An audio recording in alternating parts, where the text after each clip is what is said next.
La clase se titula Cristo es el verdadero Israel. Y nosotros, la iglesia en Cristo, somos los verdaderos israelitas. Entonces vamos a iniciar leyendo 3 pasajes de las Escrituras y después daremos el desarrollo a esta clase, mis hermanos. Juan 1, del 43 al 49, dice lo siguiente. El siguiente día quiso Jesús ir a Galilea y halló a Felipe. Y le dijo, sígueme. Felipe era de Betsaida, la ciudad de Andrés y Pedro. Felipe halló a Natanael y le dijo, hemos hallado a aquel de quien escribió Moisés en la ley, así como los profetas, a Jesús, el hijo de José de Nazaret. Le está diciendo, hemos hallado al Mesías prometido. Natanael le dijo, ¿de Nazaret puede salir algo de bueno? Le dijo Felipe, ven y ve. Cuando Jesús vio a Natanael que se le acercaba, Jesús dijo de él, vean, Natanael era un israelita, ¿sí? Pero noten lo que dice, he aquí un verdadero israelita en quien no hay engaño. Le dijo Natanael, ¿de dónde me conoces? Respondió Jesús y le dijo, antes que Felipe te llamara, cuando estabas debajo de la higuera, te vi. Respondió Natanael y le dijo, Rabí, tú eres el Hijo de Dios, tú eres el Rey de Israel. Como sabemos, ¿verdad? Natanael fue uno de los 12 apóstoles que fueron llamados por Jesús. Natanael era de Caná de Galilea, eso lo encontramos en Juan 21:2, y fue llevado a Jesús por su amigo Felipe, quien también se convirtió en otro de los apóstoles de Jesús. Pero vean, Natanael fue de los primeros en expresar que Jesucristo, era el Hijo de Dios cuando dijo, Rabí, tú eres el Hijo de Dios, tú eres el Rey de Israel. Ahora, como Natanael se le identifica en los demás evangelios como Bartolomé, para que lo tengamos ubicado. Pero la pregunta es, si Natanael era israelita, ¿por qué Jesús lo llama un verdadero israelita? ¿Por qué, mis hermanos? Conforme a este mismo pasaje, ¿por qué Jesús lo llama un verdadero israelita? ¿Quién tiene una idea con respecto al pasaje que estamos leyendo? Por la declaración que hizo. ¿Cuál fue la declaración de Natanael? Rabí, tú eres el Hijo de Dios, tú eres el Rey de Israel. Entonces aquí podemos empezar a ver que todo aquel que confiesa a Cristo como el verdadero Israel, como el Rey de Israel, él es un verdadero israelita. Entonces estamos hablando que la nacionalidad israelita en los planes redentores de Dios no es una nacionalidad étnica finalmente, sino es una nacionalidad ¿de qué tipo? Espiritual. Vamos viendo, vamos entrando en el tema. Entonces, si Natanael era israelita, ¿por qué Jesús lo llama un verdadero israelita? Porque Natanael confesó que Jesús es el Hijo de Dios, el Rey de Israel. ¿Sí, mis hermanos? Vamos a leer este otro texto, Juan 8, 37 al 47. Es Jesús en una de sus argumentaciones que tuvo con los líderes religiosos de los judíos. Jesús dice, sé que sois descendientes de Abraham. Muy bien, Abraham es el padre de la nacionalidad judía, es el padre de la fe. Ellos se jactaban de ser hijos de Abraham, de ser verdaderos judíos. Y ellos pensaban que por haber nacido de Abraham, ellos eran hijos de Dios, es decir, ellos eran salvos por el mero hecho de nacer siendo israelitas. Es lo que ellos pensaban. Pero vean que les dice, sé que sois descendientes de Abraham, pero procuráis matarme, porque mi palabra no haya cabida en vosotros. Yo hablo lo que he visto cerca del Padre, y vosotros hacéis lo que habéis oído acerca de vuestro Padre. Respondiendo, le dijeron, nuestro Padre es Abraham. Y vean, Jesús les dijo, si fueseis hijos de Abraham, las obras de Abraham harías, pero ahora procuráis matarme a mí, hombre que os he hablado la verdad, la cual he oído de Dios. No hizo esto Abraham. Y les dice, vosotros hacéis las obras de vuestro padre. Entonces le dijeron, nosotros no somos nacidos de fornicación, un padre tenemos, que es Dios. Y vean la respuesta de Jesús. Jesús entonces les dijo, si vuestro padre fuese Dios, ciertamente me amarías, porque yo de Dios he salido y he venido, porque no he venido de mí mismo, sino que Él me envió. ¿Por qué no entendéis mi lenguaje? Y aquí Jesús mismo les da la respuesta.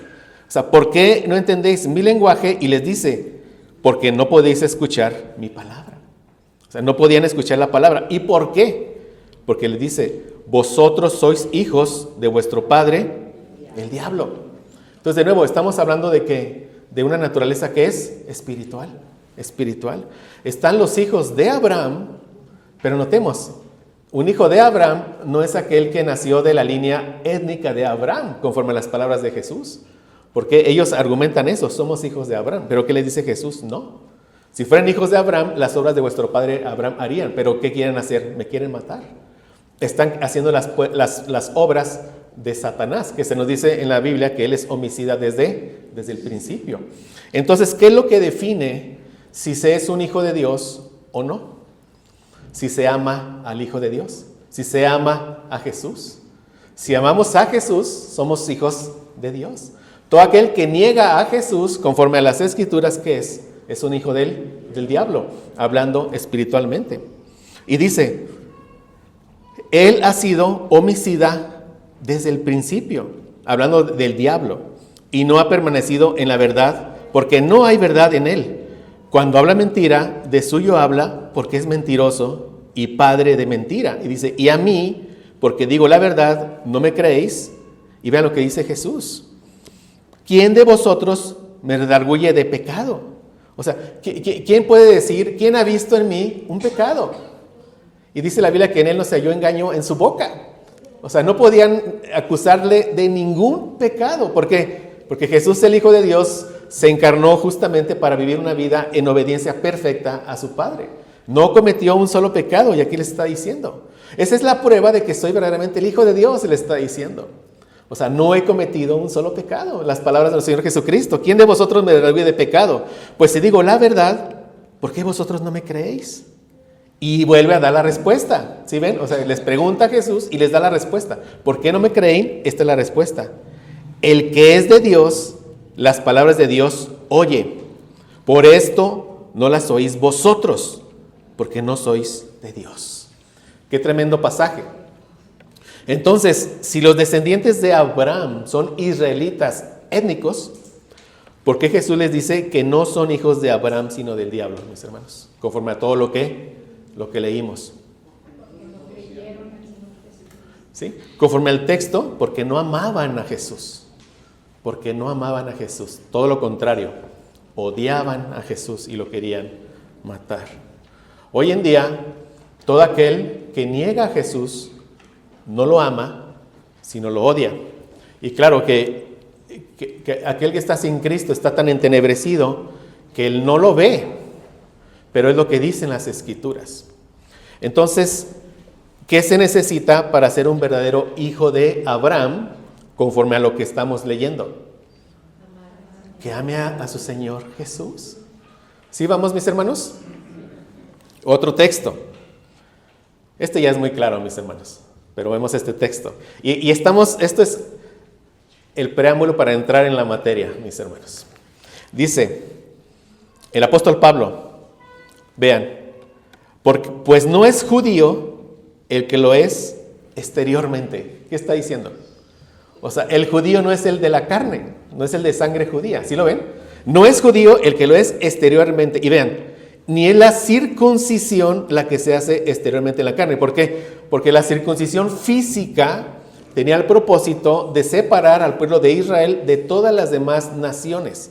Pero aparte apuntaba a otro propósito. Cuando ellos se circuncidaban, implicaba que eran pueblo de Dios. Y como pueblo de Dios debían demostrarlo obedeciendo toda la ley, siendo obedientes. Era el punto. Pero vean lo que dice.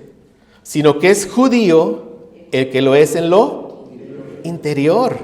Y la circuncisión es la del corazón en espíritu, no en letra, la alabanza del cual no viene de los hombres, sino de Dios. O sea, aquí en este pasaje, la evidencia de que amamos a Jesús, de que creemos a Jesús, eso es la evidencia de que algo pasó en nosotros.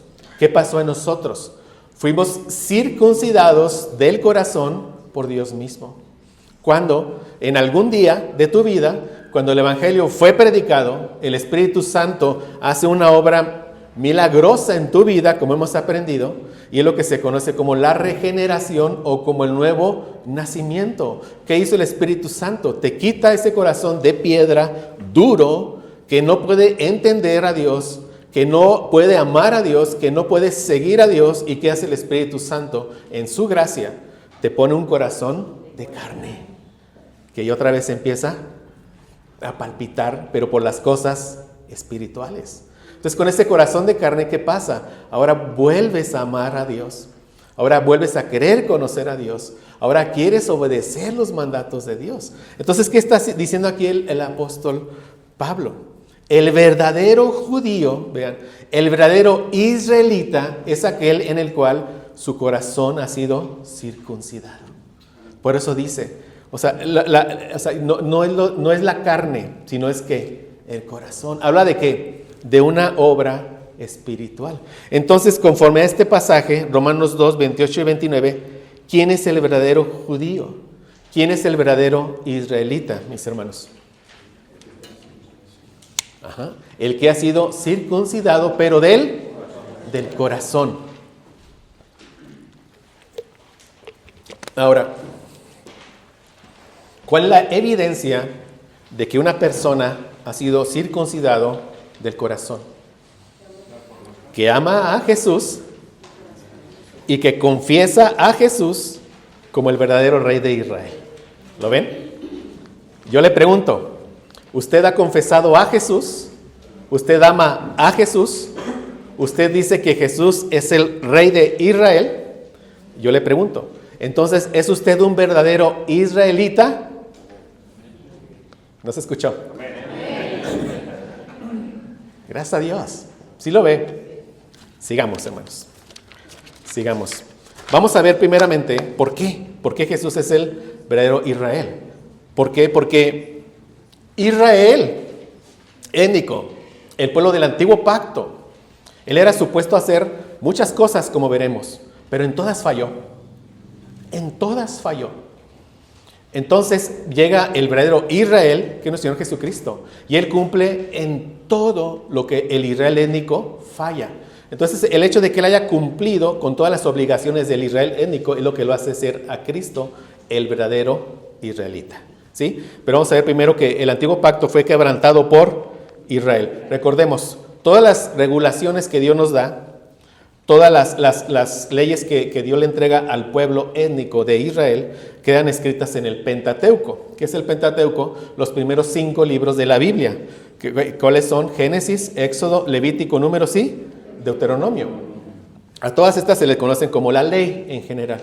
Y como aprendimos, la ley la podemos dividir en una ley que es ceremonial, que eran que todos los sacrificios que apuntaban al sacrificio de nuestro Señor Jesucristo. Una ley civil que decía cómo se iban a tratar ellos entre el pueblo cuando cometían falta. Por ejemplo, cuando robaban, vas a restituir lo que robaste más una quinta parte. Eso era una ley civil, pero se deriva de la ley moral que dice no robarás. Y finalmente, la ley moral. La ley moral son los 10 mandamientos que Dios entrega en tablas de piedra en Éxodo 20. Son los 10 mandamientos que en el cristiano han sido escritos de nuevo en su corazón. Entonces, la ley moral es el corazón mismo de la ley. Pero con la ley, ¿qué buscaba Dios? Él buscaba definir lo que es un verdadero hijo de Israel con la ley. O sea, la ley es la constitución, la ley. La ley constituye ¿a qué? A la nación de Israel. Y esta era una forma única de ser un pueblo. O sea, ningún otro pueblo tenía una ley tan perfecta, sino solamente el Israel étnico, el pueblo escogido de Dios del antiguo pacto. Pero, sabemos nosotros, o sea, la circuncisión física de los judíos era lo que los identificaba de todas las demás naciones, es lo que los diferenciaba, pero eso apuntaba algo más, ¿a qué?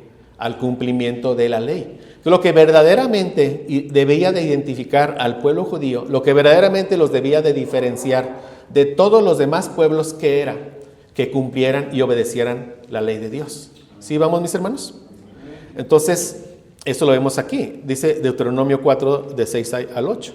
Y se refiere a todos los estatutos y decretos que Dios les había entregado por medio de Moisés. Cuando dice, guardadlos pues y ponedlos por obra, porque esta es vuestra sabiduría y vuestra inteligencia ante los ojos del pueblo. Entonces vean, el pueblo cómo iba a ver, o sea, los demás pueblos, ¿no? Dos de alrededor, egipcios y demás, cómo iban a ver que el pueblo judío era un pueblo sabio e inteligente, porque ponía en obra los mandamientos de Dios. ¿Cómo el mundo ve que nosotros somos un pueblo sabio e inteligente? Si ponemos por obra los mandamientos de Dios. ¿Ven? Es lo mismo. Vamos a seguir. Y dice, los cuales, ¿de quién se refiere? A todos los pueblos paganos, los cuales oirán todos estos estatutos y dirán, ciertamente, pueblo sabio y entendido, nación grande es esta. ¿Cuál? El Israel étnico. ¿Y cuál es la razón? Dice el 7, porque ¿qué nación grande hay que tenga dioses tan cercanos a ellos como lo está Jehová, nuestro Dios, en todo cuanto le pedimos? ¿Y qué nación grande hay que tenga estatutos y juicios justos como es toda esta ley que yo pongo hoy delante de vosotros? Es una pregunta retórica. ¿Qué nación tan grande hay que tenga esta ley tan justa? La respuesta es ninguna. Ninguna. Pero entonces, ¿qué es lo que definía a un verdadero israelita en el Antiguo Testamento? ¿No? Dos, que tenían como constitución la ley de Dios. Pero más importante, que obedecían la ley de Dios. En su obediencia marcaban que eran un pueblo de Dios, apartado para Dios. Y se nos dice acá en Deuteronomio 4:14, estos estatutos y decretos fueron dados a Israel para que los pusieran por obra en la tierra a la cual iban a tomar posesión de ella. ¿Sí? O sea, fueron dados para que ellos o sea, la obediencia se iba a dar en el Éxodo, pero finalmente ¿dónde se iba a dar todas las leyes aplicadas? En Canaán. Dios los iba a llevar a Canaán porque lo había prometido, los llevó a Canaán, pero ellos debían de obedecer todos los mandamientos donde en Canaán. Mientras ellos obedecieran los mandatos, Dios los iba a bendecir. Pero si ellos desobedecían, Dios los iba a expulsar de esa tierra. Sabemos, ¿verdad? O sea, entonces una obediencia general y nacional era requerida. Como hemos aprendido, ¿no? Después ya están en la tierra, ya están en su tierra, hemos aprendido que hizo Salomón, el hijo de David, edifica un templo y Dios les dice, para que permanezcan en la tierra, tienen que obedecer ¿qué? Mis mandatos. Siempre obedecer los mandatos de Dios. Pero después de Salomón, como hemos también aprendido, viene una caída de sus descendientes. Todos los reyes que siguen a Salomón, con muy pocas excepciones, hacen lo malo delante de los ojos de Dios. Y vean, o sea, ante tal rebelión, ante tal rebeldía, evidentemente Dios los expulsa de la tierra.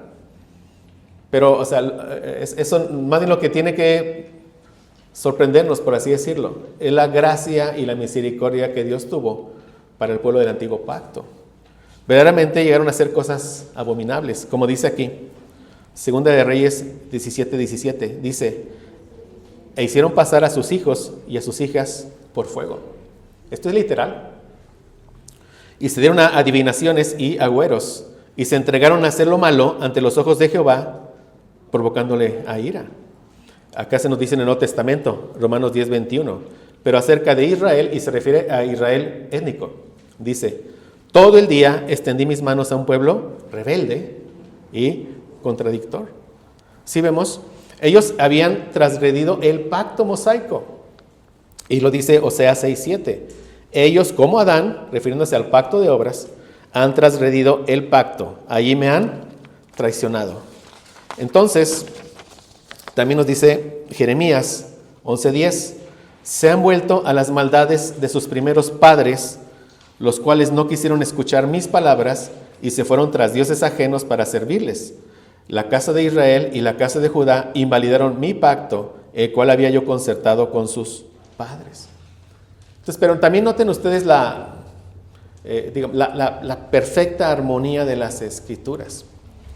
O sea, Adán fue creado, después Eva, son colocados en el huerto de Edén y Dios les hace un pacto de obras con ellos, como lo hemos aprendido. ¿Qué les dice? De todo árbol del huerto, bueno, Adán, ¿verdad? ¿Qué le dice? De todo el árbol del huerto puedes comer, menos de uno, ¿verdad? Del árbol del conocimiento del bien y del mal. ¿Qué hace?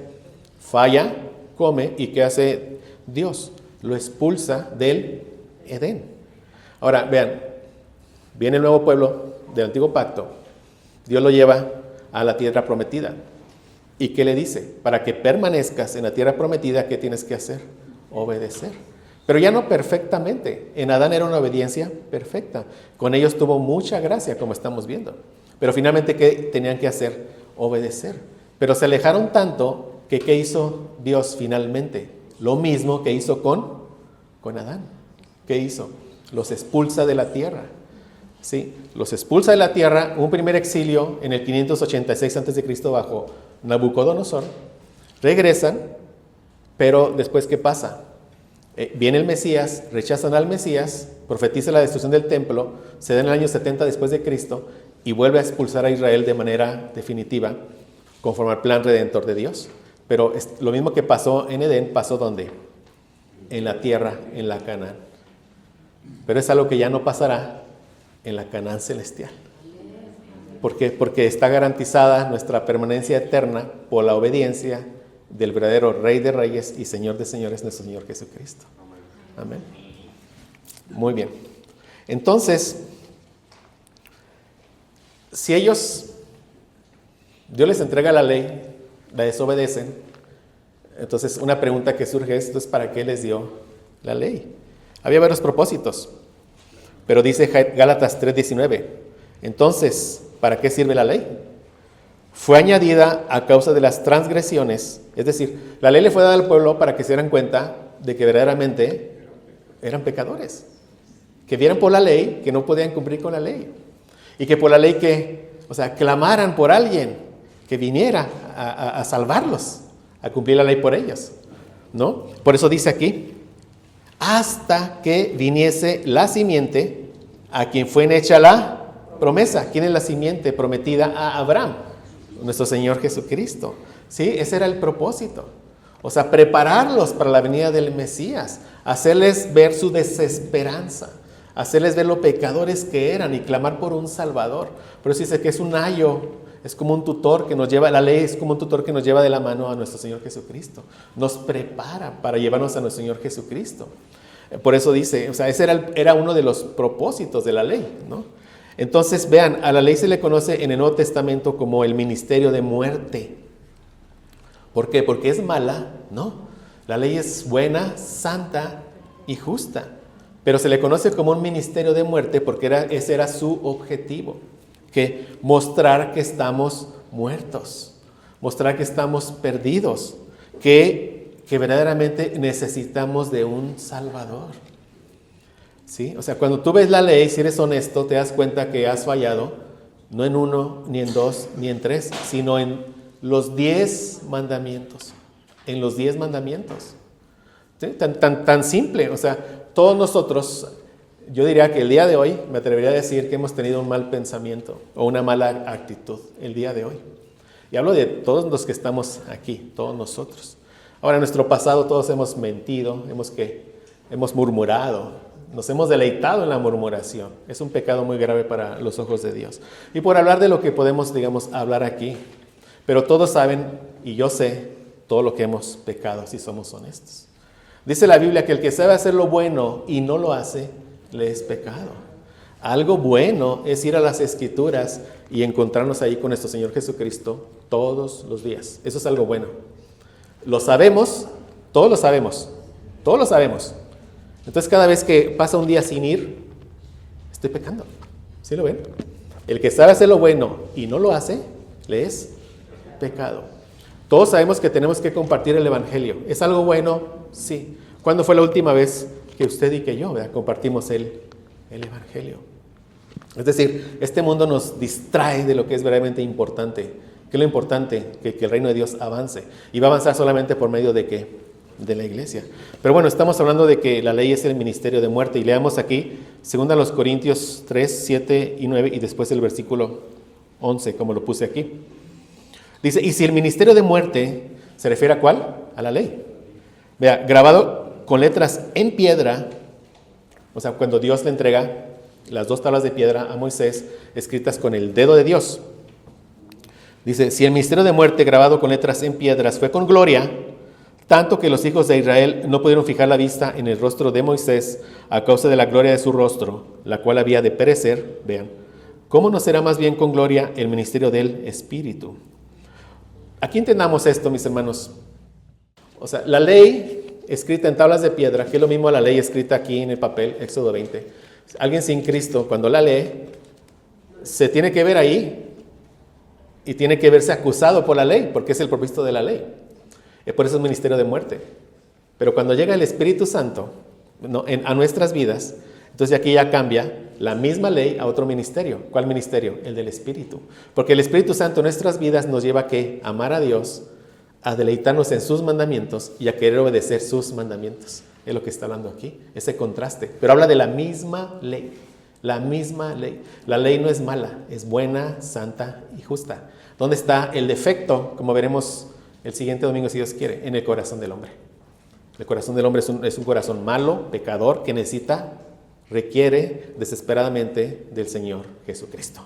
Cuando llega el Señor Jesucristo, entonces el Espíritu es quien hace el ministerio en nuestras vidas y nos lleva a amar a Dios, amar su ley y querer obedecer su ley. ¿Sí, mis hermanos? Entonces dice, ¿cómo no será más bien con gloria el ministerio del Espíritu? Dice el 9, porque si el ministerio de condenación, ya dije que fue con gloria, mucho más abundará en gloria el ministerio de justificación. Porque si lo que perece tuvo gloria, y aquí se refiere a todo el antiguo pacto que estaba pereciendo, mucho más glorioso será lo que permanece, y se refiere a ¿qué? A todo el nuevo pacto. Entonces la ley es santa y justa, pero no promete vida. No promete vida. La salvación no es por obras, porque nadie puede obedecer la ley de Dios. Nadie. Y si alguien dice, bueno, Dios no es tan malo y Dios al final del día en el juicio va a ver mi vida y dirá, bueno, no fuiste tan malo, tan mala, ¿sí? Zoé y demás, piensen, va a decir, no fuiste tan mala, pásale. Eso no es cierto, porque nos vamos a enfrentar con un Dios que es justo, un Dios que es santo, santo, santo. Va a ver tu vida y con la evidencia que va a ver es que tu vida está llena de pecado, de muchos pecados, y Él va a dictar una sentencia. ¿La sentencia cuál es? Muerte. Todos, grandes y pequeños, niños, grandes, compareceremos ante el tribunal de Cristo. Pero si estamos en Cristo, Dios va a ver en nosotros la justicia de Cristo. O sea, cuando pones tu fe en Cristo, Dios ve en ti la obediencia, como si tú hubieras obedecido toda la ley. O sea, tú obedeciste en Cristo. Entonces te dirá, bienvenido, pasa al reino eterno de tu Señor. Amén. Entonces la ley no promete vida, pero tiene un propósito que es bueno, hacerte ver tus pecados. ¿Sí? Ellos no podían obedecer la ley. Regresamos ¿a qué? A los israelitas étnicos. ¿Por qué? Porque tenían una circuncisión física y que ellos ¿qué necesitaban? ¿Una circuncisión de qué? Del corazón. Pero vean, la nación de Israel, a pesar de todas las rebeliones que ya leímos, no podía ser expulsada de la tierra hasta que llegara el Mesías. El Mesías, vean la seguridad del Señor. Por eso el Mesías tenía que nacer siendo judío. Porque al nacer siendo judío, ¿qué hacía? Era circuncidado al 8º día, y eso ¿qué indicaba? Que se obligaba a cumplir con toda la ley. O sea, el Mesías no pudo haber nacido de ninguna otra nacionalidad, solamente judío. Por eso es tan importante la historia del pueblo judío del Antiguo Pacto. ¿Por qué? Porque el Antiguo Pacto venía embarazado del Nuevo Pacto. El Antiguo Pacto da luz al Nuevo Pacto, porque el Antiguo Pacto dio luz ¿a quién? Al Mesías. Y en el Mesías, todos los que creemos en Él, estamos en el Nuevo Pacto. Entonces, el propósito del Antiguo Pacto era dar a luz al Nuevo Pacto. Era necesario que la simiente prometida naciera bajo la ley, porque solo Él podía cumplirla. Entonces la ley finalmente revela la condición que debe cumplir Cristo, el Hijo de Abraham. Todas las condiciones del Antiguo Pacto finalmente eran para Cristo, para el único que podía cumplirlas. Todos los hombres, la final de todos los hombres es decir, yo no puedo. Necesito de un Mesías, de un Salvador.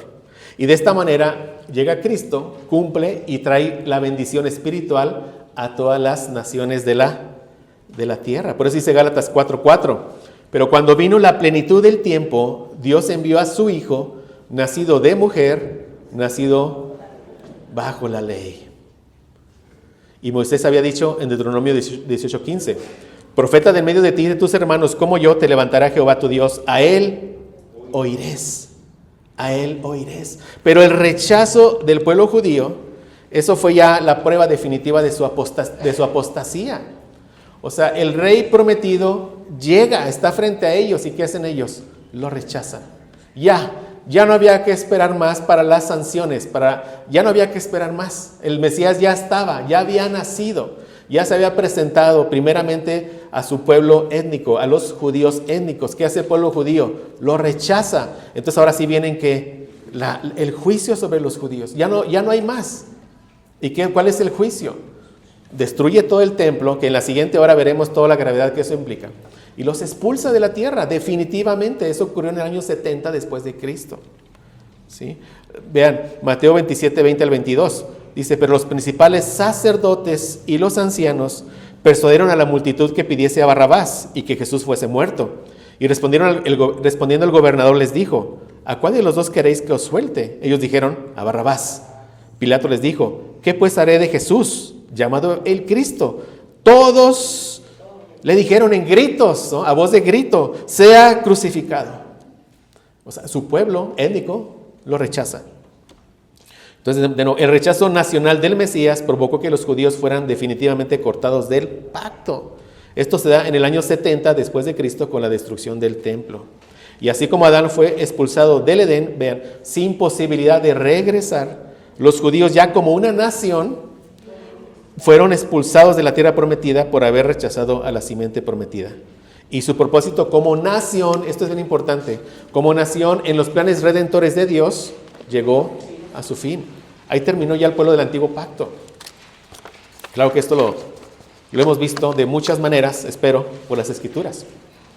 Y vamos a ver, el antiguo pacto fue quebrantado por Israel, pero fue cumplido por Cristo, quien es el verdadero Israel. Dice, de Egipto llamé a mi hijo, como un encabezado de la primera evidencia. Mateo 2, 13, 15 dice, después que partieron ellos, he aquí un ángel del Señor apareció en sueños a José y dijo, levántate y toma al niño y a su madre y huye a Egipto. Toma al niño es al Señor Jesús. Permanece allá hasta que yo te diga, porque acontecerá que Herodes buscará al niño para matarlo. Y él despertando, tomó de noche al niño y a su madre y se fue a Egipto.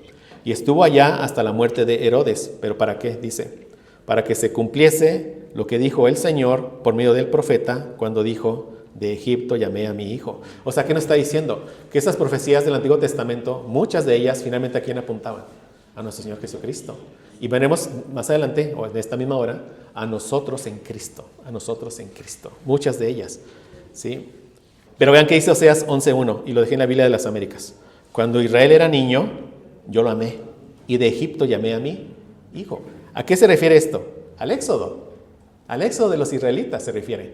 ¿Sí? O sea, de Egipto llamé a mi hijo. O sea, ¿a quién está llamando hijo? Al pueblo étnico de Israel. Pero finalmente, ¿a quién apuntaba? ¿O cuál fue el cumplimiento definitivo? De nuestro Señor Jesucristo. ¿Sí lo está viendo? ¿Sí lo está viendo? Éxodo 4, 22, 23 dice, y dirás a Faraón, Jehová ha dicho así, Israel es mi hijo, mi primogénito. ¿Y quién es el verdadero hijo de Dios? Jesucristo. Ya te he dicho que dejes ir a mi hijo para que me sirva, mas no has querido dejarlo ir. He aquí yo voy a matar a tu hijo, tu primogénito. Pues estamos viendo evidencias. Una es de Egipto llamé a mi hijo. Otra es solo Cristo cumplió como el verdadero israelita. Evidencias de que Cristo es el verdadero que Israel. O sea, Israel falló, como ya hemos visto, pero Cristo anduvo en perfección.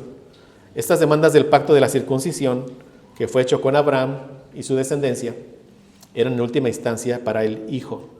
Dice Gálatas 5:3. Otra vez testifico a todo hombre que se circuncida, que está obligado a guardar toda la ley. Cristo, siendo el verdadero israelita, se encarnó, fue circuncidado y se sujetó a la ley y cumplió con todo lo que los israelitas debían de cumplir.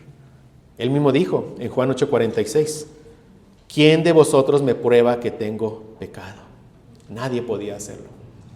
Él vino para obedecer perfectamente en todo la voluntad de Dios que está expresada en los mandamientos, estatutos y en la ley que Él había dejado. En todo. Y si digo verdad, ¿por qué vosotros no me creéis? Ya leímos por qué no. ¿Verdad? Ya leímos por qué no. Vean, otro. Solo Cristo es la luz verdadera. Israel era supuesto a ser luz para las naciones y falló. Leímos que las demás naciones, ¿qué debían de ver en los israelitas étnicos? Su obediencia a la ley. Al ver su obediencia a la ley, ¿qué debían de decir? Este es un pueblo verdaderamente sabio e inteligente. Así ellos verían que la luz, ¿sí? la gloria de Dios. Pero, ¿qué pasó? ¿Qué pasó? Vamos a ver. Entonces dice, Israel era supuesto a ser luz para las naciones y falló, pero Cristo es la luz verdadera. Dice Isaías 42:6, yo Jehová te he llamado en justicia. Habla del pueblo del antiguo pacto. Te sostendré por mano, te guardaré y vean, te pondré por pacto al pueblo y por luz a las naciones. Pero que después que dice Mateo 23:15, el Señor Jesucristo. Ay de vosotros, escribas y fariseos hipócritas, porque recorréis mar y tierra para hacer un prosélito, y una vez hecho, ¿qué dice? Le hacéis 2 veces más hijo del infierno que vosotros. O sea, hacían todo menos acercarlo a Dios. ¿Y qué dijo Jesús? Juan 8:12. Otra vez Jesús les habló diciendo, yo soy la luz del mundo. El que me sigue no andará en tinieblas, sino que tendrá la luz de la vida. Amén. Solo Cristo es verdadero rey, sacerdote y profeta. O sea, Dios por la obediencia, siempre en el antiguo pacto la condición era la obediencia. Ya sabemos, pero ¿a quién apuntaba finalmente? Al único que la podía cumplir. ¿Quién es? Nuestro Señor Jesucristo. Pero Dios por la obediencia de los israelitas los haría un reino de sacerdotes, una nación santa. Cuando le dice en Éxodo 19:6, y vosotros me seréis un reino de sacerdotes y gente santa. Y fallaron. Pero Cristo es el verdadero rey, sacerdote y profeta. Leímos, ¿verdad? Juan 1:49, respondió Natanael y le dijo, Rabí, tú eres el Hijo de Dios, tú eres el Rey de Israel. Claro, aquí tendríamos que explicar todo el pacto davídico para entender perfectamente esto, pero ya le dedicamos como unas 6 o 7 clases al pacto davídico. Pero Él es el verdadero Rey de Israel, amén, nuestro Señor Jesucristo. Y Él es el verdadero sumo sacerdote, como dice Hebreos 8:1-2.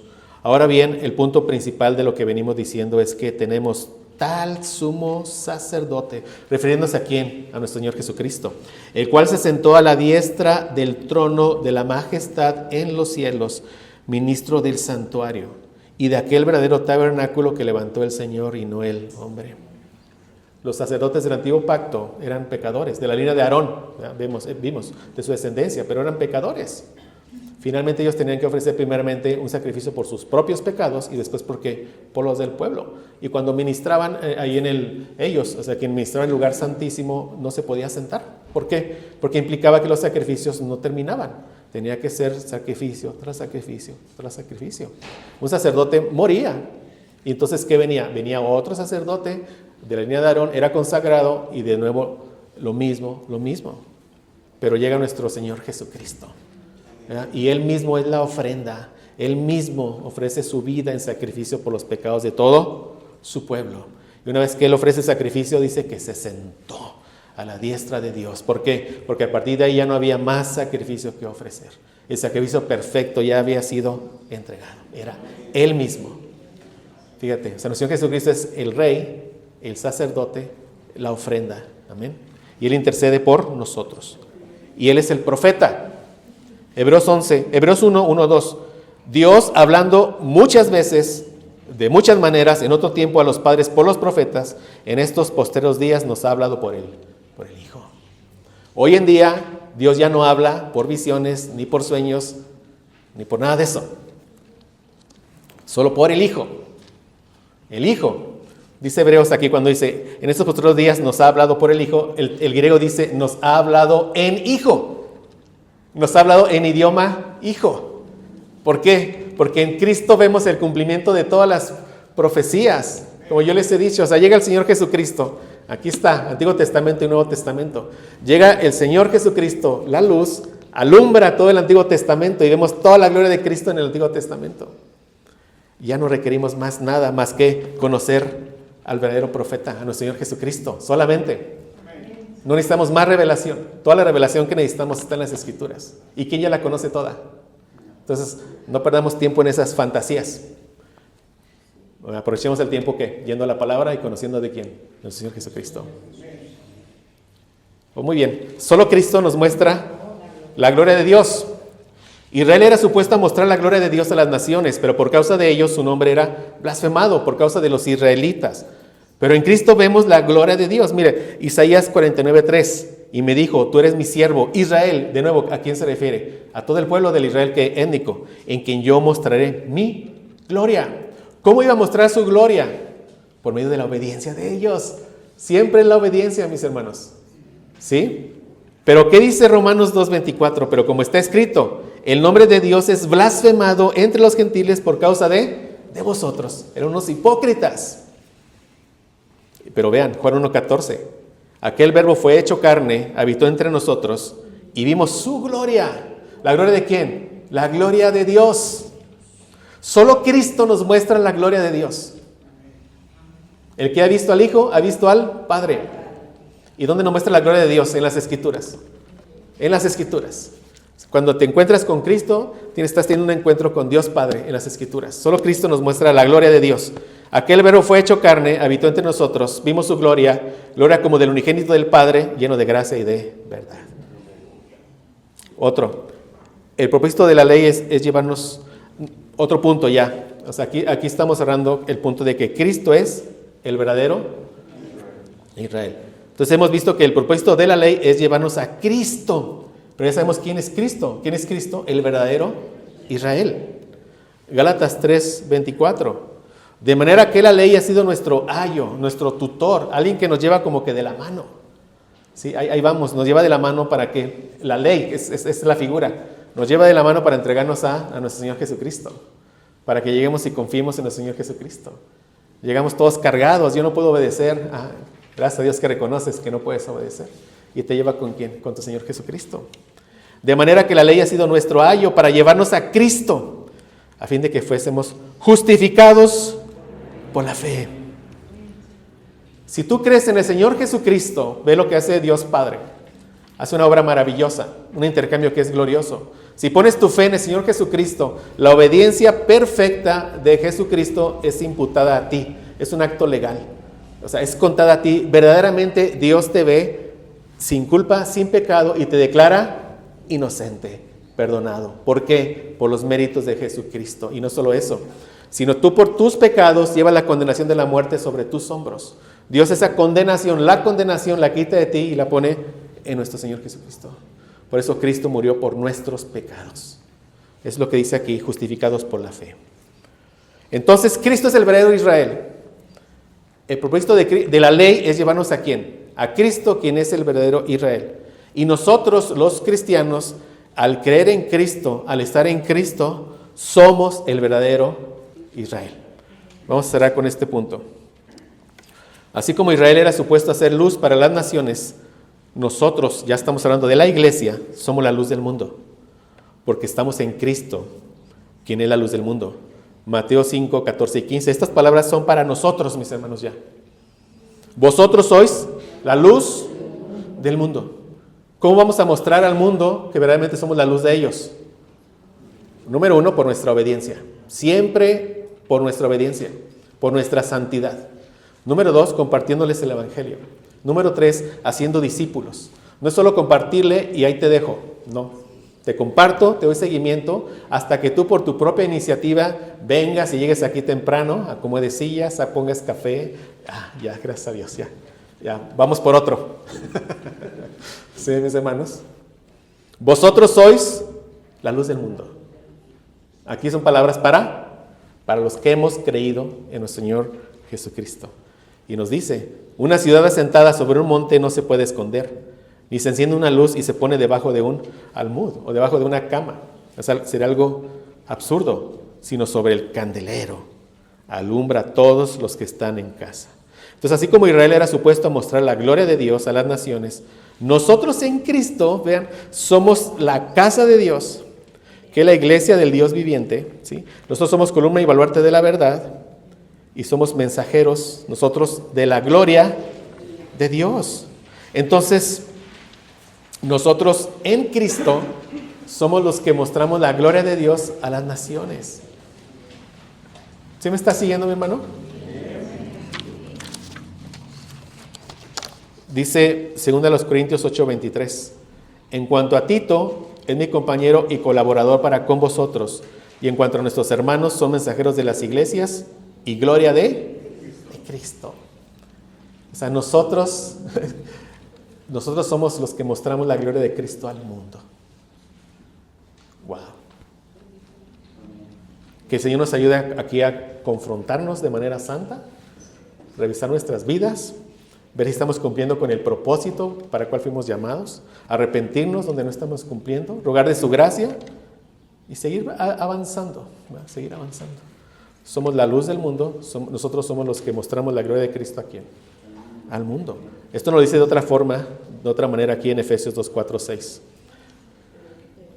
Nos dijo en Efesios 2:1 que nosotros estando muertos en delitos y en pecados, o sea, describe nuestra condición sin Cristo.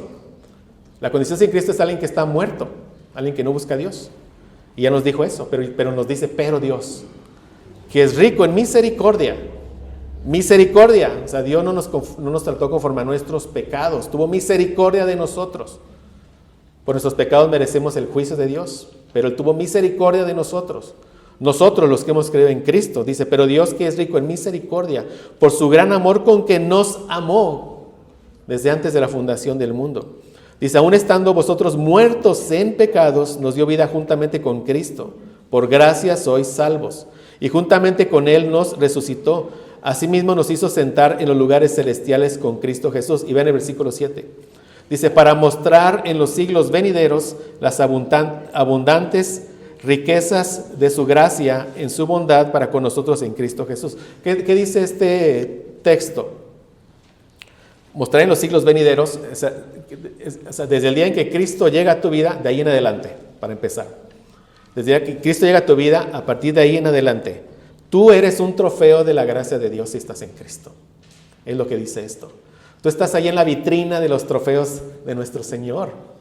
Eres un trofeo de la gracia de Dios, porque tú en tu vida exhibes la gracia que llegó a tu vida. ¿Cómo la exhibes? Por los cambios que Dios ha hecho en tu vida. Si alguien te pregunta, oye, tú antes eras muy tomador, sí, pero Cristo me cambió. Soy un trofeo de la gracia de Dios. Así muestro la gloria de Dios a todos. Pero vete, tú si estás en Cristo eres un trofeo, estás en la vitrina de los trofeos de la gracia de Dios. Es lo que dice aquí estas palabras. Vean esto es bien importante. Nosotros somos el cumplimiento de las palabras de Éxodo 19:4-6. O sea, no somos una aplicación como muchos dicen. Bueno, sí, puede aplicar para la iglesia. No, somos el cumplimiento definitivo de estas palabras. ¿Cuáles palabras? Estas. Vosotros visteis lo que hice a los egipcios y cómo os tomé sobre alas de águila y os he traído a mí. Y ve, nosotros por la fe hemos visto la gran obra de redención de Dios en Cristo Jesús. ¿Amén? ¿Sí o no? O sea, la salvación de Dios de los egipcios, ¿no? del pueblo de Israel, de los egipcios, esa es la obra de redención más grande que encontramos en el Antiguo Testamento. ¿A qué apuntaba eso? A la obra de redención más grande que encontramos en el Nuevo Testamento. ¿Cuál es? La muerte de nuestro Señor Jesucristo. Entonces dice aquí, estas son palabras para ti. Vosotros visteis lo que hice a los egipcios. Okay. A nosotros, ¿qué hizo con nosotros? Egipcios representa lo que era el mundo en su momento. ¿Qué hizo con nosotros? Nos sacó del mundo. Y cómo os tomé sobre alas de águila y os he traído a mí. Gracias a Dios, hemos visto por la fe a nuestro Señor Jesucristo muriendo ¿por quién? Por nosotros, por nosotros.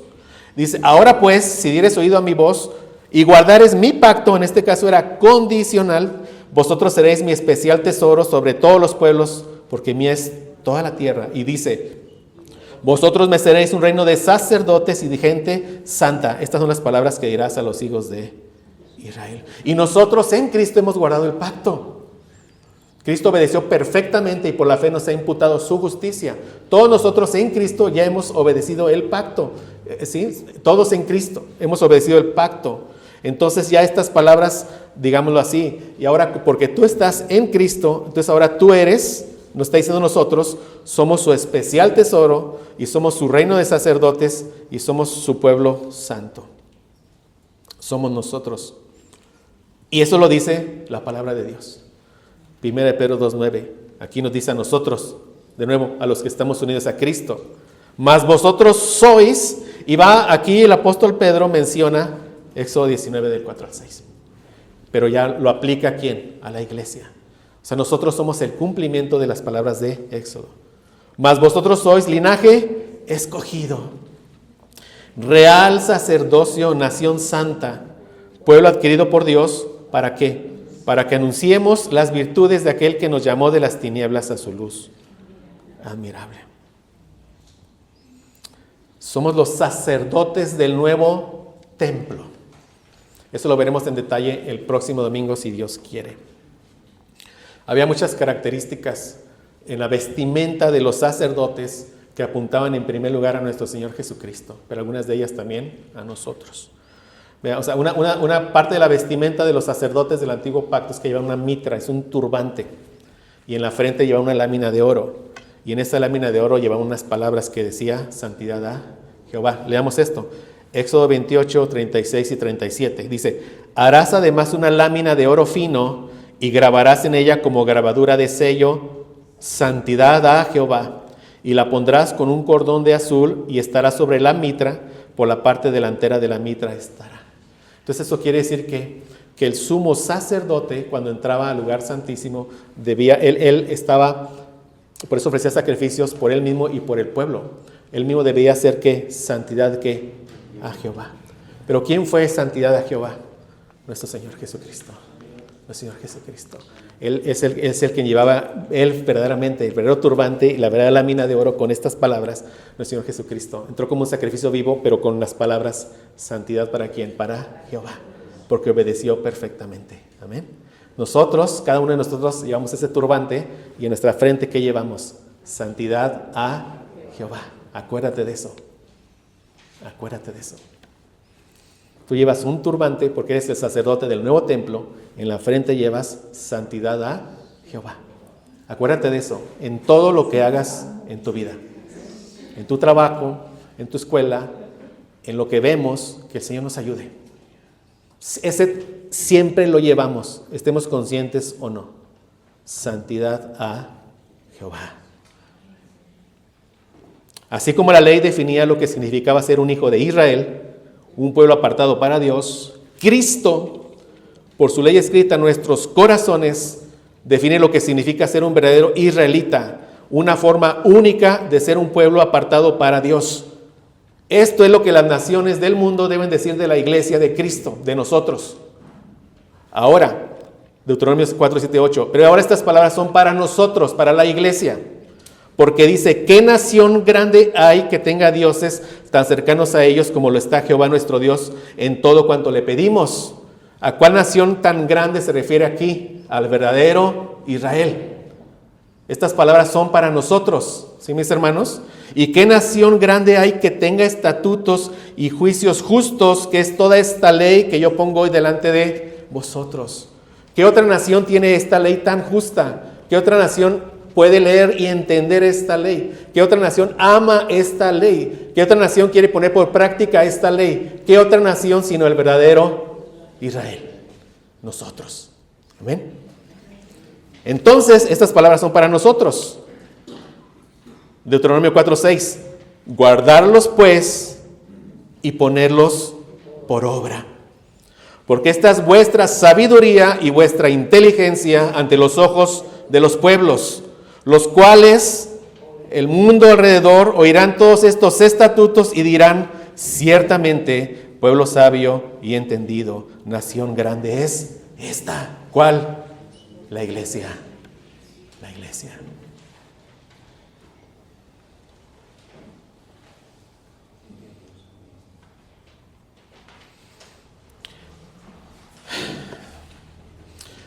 Por el antiguo pacto, y con esto cerramos, se tenía derecho a una tierra física, la Canaán terrenal. Nosotros ya no esperamos eso. Ya no volteamos a ver hacia allá. Porque por el nuevo pacto, mis hermanos, tenemos título de propiedad en una tierra que es celestial. Somos hijos de Dios, y como dice Romanos 8:17, y si hijos, también herederos, herederos de Dios y coherederos con Cristo. Y así como la ley fue dada a Israel para ser cumplida en la Canaán terrenal, nosotros, la iglesia, por la obra perfecta de nuestro Señor Jesucristo, la cumpliremos eternamente en nuestra Canaán celestial.